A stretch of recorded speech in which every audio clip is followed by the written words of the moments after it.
Salut à tous les amis, c'est Dromiflo, j'espère que vous allez bien. On est parti, on va parler de la LFL. Bon, comme vous le voyez, il n'y a pas énormément de matchs intéressants, sauf deux. Donc on est parti, Esprit Shonen contre ici Japon Corp, excusez-moi.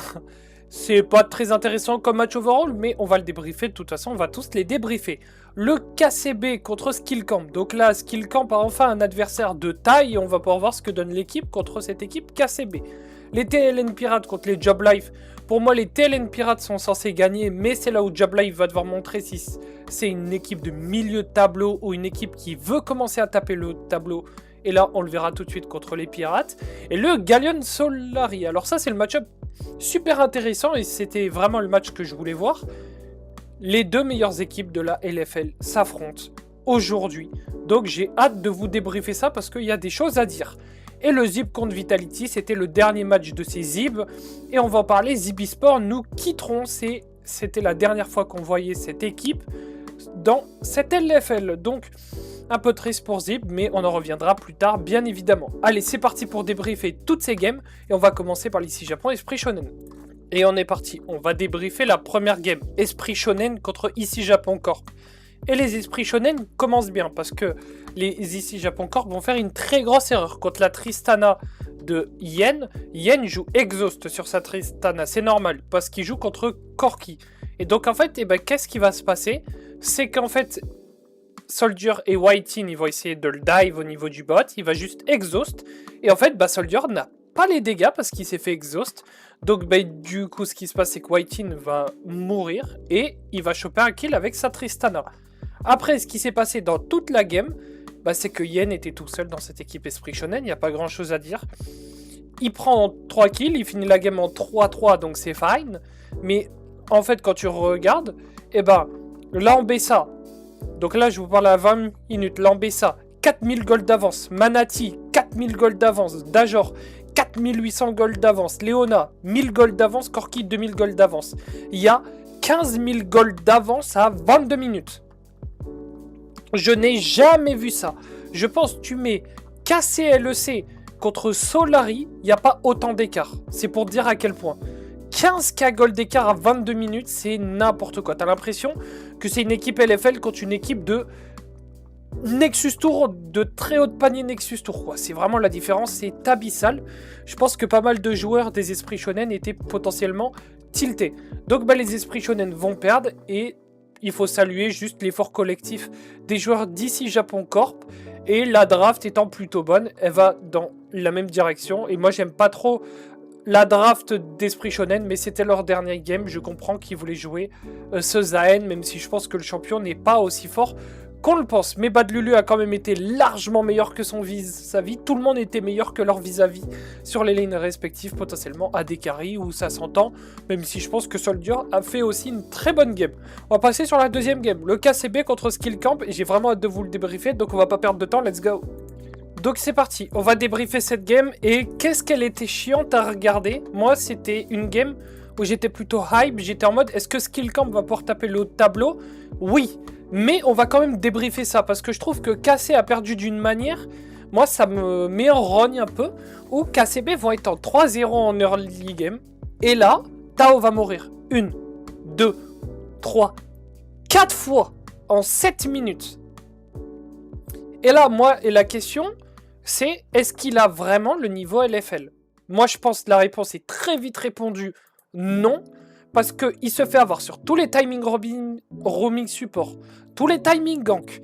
Les 4 morts, c'est des erreurs où vraiment, les gars, un joueur low grand master, très high master, ne les fait pas. Je te mets la moitié des joueurs Nexus Tour, ils font pas ces erreurs-là, les gars. Et là, moi, c'est ce que je trouve dommage, c'est que l'équipe KCB est plutôt belle, mais elle se fait all back par la majorité des games. KCB se fait all-back par Tao qui joue vraiment très très très mal. Et c'est dommage, ça arrive. Alors, moi j'aimerais rassurer, si j'ai des fans KC ici, j'aimerais les rassurer dans le sens où c'est un centre de formation, KCB. Ils sont pas là pour gagner, leur but c'est de former les futurs de demain comme T1 pour les envoyer en LEC. Les former en LEC et faire d'eux des très grands joueurs capables de devenir des talents générationnels comme Skewmon, comme Kalist.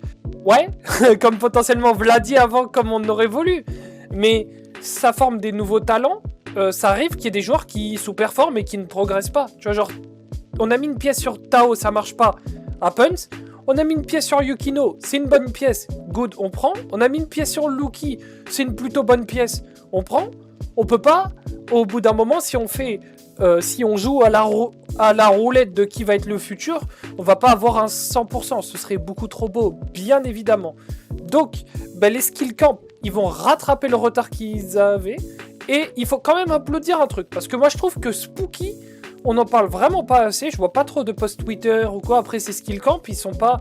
Il n'y a pas énormément non plus de fans skill camp. Mais dans le sens où... Bon, après, je dis ça. Mais bon. Mais Spooky, il fait une game vraiment de fou. Exofeng, il fait une game très fine.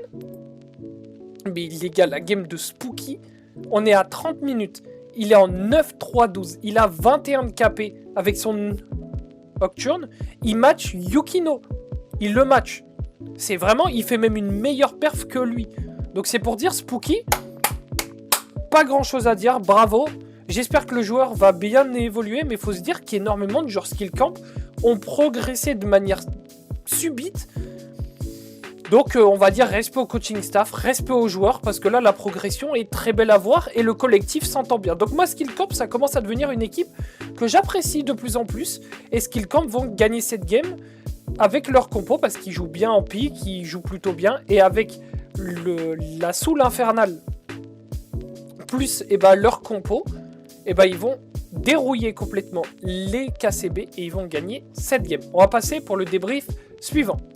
Et on est parti pour débriefer ce TLN Pirate contre Job Life. Ça va être très simple parce qu'en fait, les Job Life, ils ont leur compo Renekton Akali, Victor, Xinzao, Leona. Et les TLNP, ils ont le Mundo, Jarvan, Syndra, Sivir, Alistar. Et en fait, encore une fois, TLN Pirate draft que du scaling. Donc, ils draftent Mundo Scaling, Syndra Scaling, Sivir Scaling. Et les deux champions pour faire le bridge, du coup, c'est Jarvan. Syndra peut potentiellement skirmish, mais ils veulent vraiment pas skirmish, les TLN Pirates, ils veulent tanker cette game. Mais en fait, Shift en early va faire une erreur où il va faire le Drake solo, il va pas demander de cover, il perd le duel de Smite. Donc Stéphane, à 28 minutes, arrive à avoir 2 Drake. Et là, les TLN vont être 5k gold d'avance à 29 minutes, parce que les JL vont jamais accélérer plus que 1500 gold d'avance. Et c'est passé contre ce genre de compo. Et la Sivir fait beaucoup trop mal, la Syndra à scale. À 30 minutes de jeu, les JL ne peuvent plus gagner aucun fight parce que, oui, le Mundo peut se balader, ils n'ont pas de DPS, donc de dégâts par seconde, qui permet d'arracher ce Mundo très vite. Et c'est le problème de cette méta Mashbot, c'est que Mundo peut se balader dans les fights. Et une fois qu'il a eu ses premiers points d'armor avec toute cette RM, le Mundo est intuable, il s'est baladé, la Sivir pouvant pas tant se faire one shot parce que pile par Alistar, et encore une fois Alistar très fort contre Leona, très fort contre Akali, très fort contre Renekton, très fort contre Xinzao. TLNP les drafts,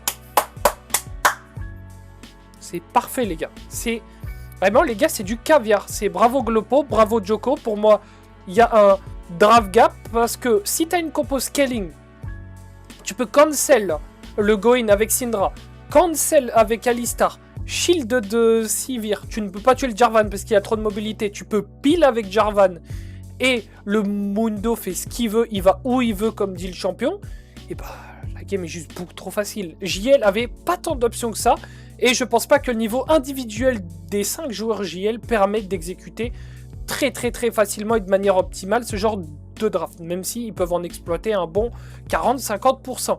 On est parti pour la prochaine game parce que du coup, les TLN vont gagner sans trop forcer. Le prochain, c'est le match favori que j'avais de cette LFL, le Galleon Solari. C'est parti.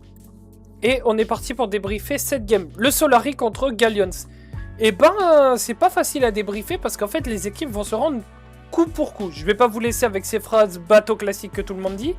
Mais overall, il faut se dire que les deux supports jouent très bien, donc Zoelis et Pierrot font tous les deux des très bonnes games. Zoelis arrive à trouver les tonnes flash qu'il faut, donne énormément de kills à son équipe. Celui qui a un peu moins bien joué, je trouve, c'est Omon et Carlson. Mais le problème, c'est que Carlson a le Ambessa contre Olaf, donc c'est pas évident pour lui. Je trouve overall la draft de Solari beaucoup plus forte, mais plus difficile à exécuter. Je suis pas très fan de Zvarus au niveau du bot. Je pense qu'on prend ça pour une réponse comme Ezreal. Mais overall, j'ai pas été très fan de son build. En plus, il joue létalité. Bushi avait fait une vidéo disant que vraiment Varus l'état ATM, c'était pas terriblos. C'est pas le seul que je vois faire ce build là. Je voyais Yopa faire ce build aussi. Et bon, je les sentais pas tant utiles dans les games que ça. Donc peut-être je me trompe, n'hésitez pas à en discuter avec moi en commentaire. Ou même s'il y a un coach de la scène, je suis très chaud de parler itemisation, mathématiques itemisation. Est-ce que ce build là crée, même si j'en ai pas mal parlé avec des confrères coach et bon, c'est pas terrible quand même comme build.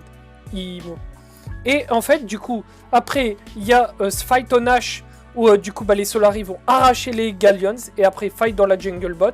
Et en fait, tu sens que les Solari sont beaucoup plus connect entre eux que les Galleons, où les Galleons, ils ont toujours cette petite seconde, ces 2-3 secondes, où ils n'arrivent pas à connecter entre eux, et Solari se faufile dans ce trou de souris, il leur saute à la gorge, et avec l'ulti Nocturne, ça va beaucoup trop vite, et comme j'avais parlé dans une review, qui est disponible sur mon Twitter, n'hésitez pas si vous êtes un peu fan, un peu de micro, macro, ça se retrouve, même si c'est de la basical, macro. Mais le Nocturne, il va ulti. Et en fait, Nocturne, c'est fait pour soit catch en side, ou soit choper un pick. Et là, ils ont chopé un pick avec l'Oriana et l'Arel. Tous les sorts connect. Et ils vont one-shot Carlson. C'était Carlson, excusez-moi. Ils vont one-shot Carlson. Et ça va être très facile pour les Solari. Ils vont les ace et vont terminer cette game. Donc Solari se positionne premier de cette LFL. Et bravo à Solari, je vous mettrai le classement à la fin de la vidéo. Mais on va passer à ce match Zib contre Vitality, le dernier match de Zib. Donc, est-ce qu'il y aura une draft poulée? On va le voir tout de suite. Et on est parti pour parler de la dernière game, le Zib contre Vidby. Et donc, en fait, ce qu'il faut dire, c'est qu'en early, et ben, pour les Zib, ça se passe très mal. La botlane Zib est vraiment pas bonne du tout. Bushi, Rip au bot, c'est pas bon du tout. Les deux joueurs, ça fait 2 ou 3 games, je crois, ça fait 3 games qu'ils jouent ensemble en office, ça se passe pas bien. Potentiellement que Rip est full tilt, mais du coup, et ben là ce qui se passe, c'est que dans cette game là, Cobbs, Bushi et Rip font une game totalement désastreuse et bah, les Zip ne peuvent totalement rien faire. Je vous donne le quota de morts à 16 minutes, 5 morts pour Cobbs, 4 morts pour Bushi, 5 morts pour Rip, et Adam Isaken étant en 1-0 à ces timings là de la game. Ils ont fait ce qu'ils ont pu, mais malheureusement c'était trop de kills pour les Vidby. Donc les Vidby, ils vont gagner contre les Zip sans trop forcer. Il n'y a pas grand chose à dire de cette game, c'était plutôt vide, dans le sens où Yaki et Decap étaient beaucoup trop devant. Decap avait 3 items à 36 minutes, là où Rip en avait 2. Yaki avait 5 items, là où Bushi en avait 3. Donc ça fait beaucoup trop d'items de différence. Il faut quand même applaudir la perf de Saken et de Adam, qui a plutôt été bonne. On voit que la Kiana, elle est un tout petit peu au-dessous des golds de Doshu, mais c'est normal. Cashback, point MP4. Voilà, c'était tout pour ce débrief de LFL, fin du jour 1. Et on va parler tout de suite, parce que moi je trouve que c'est important de parler du classement de cette LFL. Donc on se reprend pour parler du classement. Et donc voici le classement de cette LFL Week 3. Et donc on a Solari en premier, Galleons qui vont arriver deuxième, Skillcamp troisième. Après, on a ici Japon Corp, TLN Pirate, KCB, Joblife et Vidby. Et là, les deux équipes vraiment en dessous des autres, c'était Zibisport et Esprit Shonen. Je suis dégoûté de comment ça s'est fini pour Zibisport, là où Jésus n'étant pas là. Mais moi, j'aimerais parler de quelque chose, j'en ai parlé sur Twitter aussi. C'est que Zibisport, j'aime bien l'idée du projet, mais soit c'est tryhard, soit c'est fun. Au bout d'un moment, ça peut pas être soit l'un, soit l'autre, soit les deux. Soit l'un, soit l'autre. Vous voulez vous amuser ou vous voulez gagner? Et en fait, souvent, les joueurs se perdent là-dedans. Et c'est souvent la DA des Team Fun. T'as toujours un mec dans une Team Fun ou 2 mecs qui veulent tryhard. C'est un peu... Ça me fait penser à ce groupe de flex de potes où on dit de base qu'on veut s'amuser, qu'on veut juste jouer une game tranquille et sans plus. Et t'en as toujours un qui fait ouais mais faut cliquer quand même un peu quand même. Là, on se fout de la gueule du monde. Non, on a dit c'est fun. C'est fun, gros. C'est fun. Point. Donc, Zippy Sports sont perdus là-dessus. Esprit Shonen, ils n'avaient pas le niveau, ça, fallait le dire. Par contre, c'est potentiellement la LFL la plus stack ever. Si vous voyez, les deux équipes ont servi de punching ball pour que les autres équipes prennent des wins. Mais bon, tu sens que c'est quand même très très très serré. Moi, mes équipes coup de cœur, ça a été beaucoup TLN Pirate et Ici Japon Corp avec l'arrivée de Manati qui a transformé l'équipe. Et je pense qu'Ici Japon Corp pourrait taper un top 3 ou un top 2 potentiellement sur les prochaines LFL parce que vraiment, ça joue bien Ici Japon Corp. Avec Manati, ça fait plutôt du bien. Donc voilà, moi je suis pas trop surpris par le classement, surpris de la position d'Ici Japon. Et je pensais que pas qu'il y allait avoir autant d'équipes en 5-4, je pensais qu'il y allait avoir des 4-4 et qu'Esprit Shonen ou Zib allait potentiellement gagner plus de games. Mais vu que Jésus est en partie en vacances, la botlane Rip et Bushi a fait trop mal à beaucoup de games de Zib. C'était Dromy, j'espère que la vidéo vous aura fait plaisir. N'hésitez pas, petit pouce bleu, abonnement, moi ça me soutient beaucoup et ça m'encourage à faire encore plus de vidéos. Mais ne vous inquiétez pas, je ne me découragerai pas et je vais continuer de bosser dur. Passez une bonne journée après-midi, fin de soirée, bossez bien les gars, bon courage à vous, je vous fais des gros bisous et je vous envoie que de la force.